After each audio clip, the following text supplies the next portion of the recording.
আম্মার রাদিয়াল্লাহু তাআলা নামের একজন সাহাবী ছিলেন। তো আল্লাহ রাসূল উঠতেছেন না, এই মুহূর্তে তার লাশকে টেনে আনা হয়েছে ওই ভিতরে, মানে তিনি আত্মার শরীর নিয়ে হয়ে গেছেন, তিনি অবশ, রক্ত পড়তেছে। তখন এনে আল্লাহ রাসূল দাঁড়িয়ে আছে, রাসূলের পায়ের সাথে তাকে লাশকে ঠেক দিয়ে রাখা হয়েছে।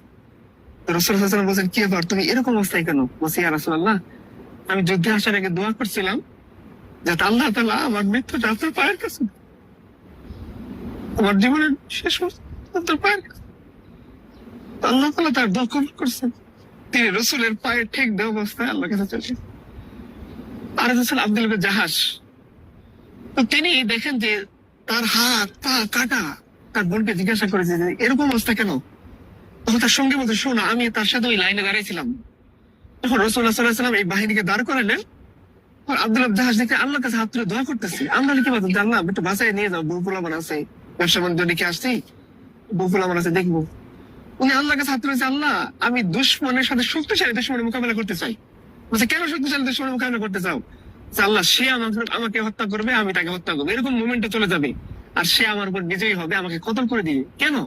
বলছে, আল্লাহ, এই পর্যন্তই শেষ না, সে যাতে আমাকে পরাজিত করার পরে আমার হাত কাটে, পা কাটে, কান কাটে। বলছে, কেন? বলছে, আল্লাহ, তুমি যখন কি আমাদের জিজ্ঞাসা করবা যে তুমি আমার জন্য কে আনছো, আমি বলবো আমার হাত, পা, কান, চোখ সব তোমার রাস্তায় কুরবানি করে আসছে।